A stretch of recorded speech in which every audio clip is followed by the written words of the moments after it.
Thomas the Tank Engine was feeling very happy. His blue coat shone in the sun, he was right on time, and all around his branch line, the countryside seemed prettier than ever before.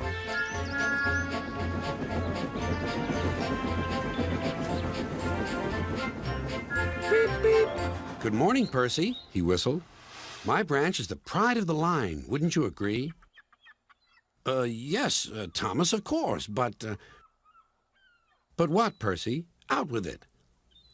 Well, there is another engine with a famous branch line, too. Who? Where? His name's Stepney. He's far away, but Sir Topham Hatt says he may visit us. When? Oh, someday.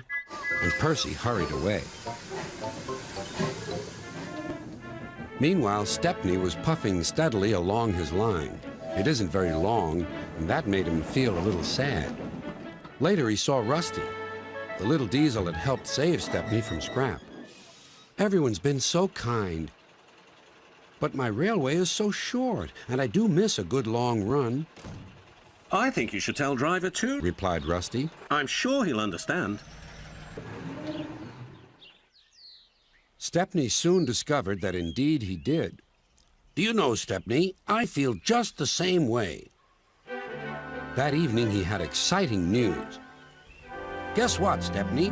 Sir Topham Hatt has invited us to visit the other engines on his railway. Manager agreed. It'll be a really long run to get there. Oh, thank you, sighed Stepney.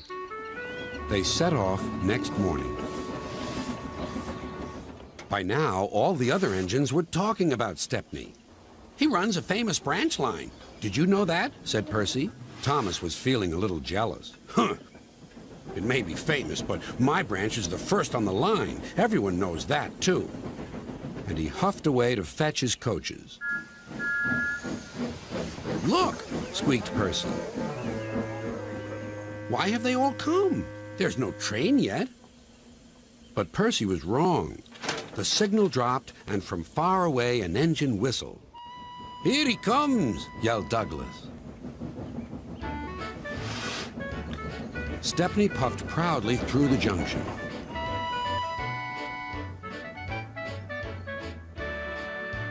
I hope you'll meet Thomas, too, said Edward. You both have branch lines to be proud of. Then Stepney set off to help Duck shunt coaches in the yards, and they worked happily together all afternoon. At last, Thomas arrived. Sorry, can't talk. It's time for my last branch line train. Mustn't be late.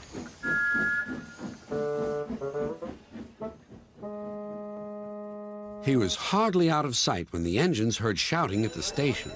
Moments later came the alarm. Stop all trains! The signalman answered the telephone. A special, is it?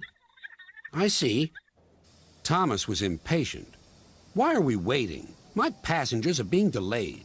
Sorry, Thomas, said his driver. We're being shunted to allow another train to pass.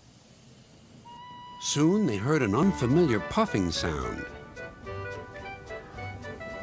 There was Stepney with his headlamp swaying and whistle blowing. He gathered speed and disappeared.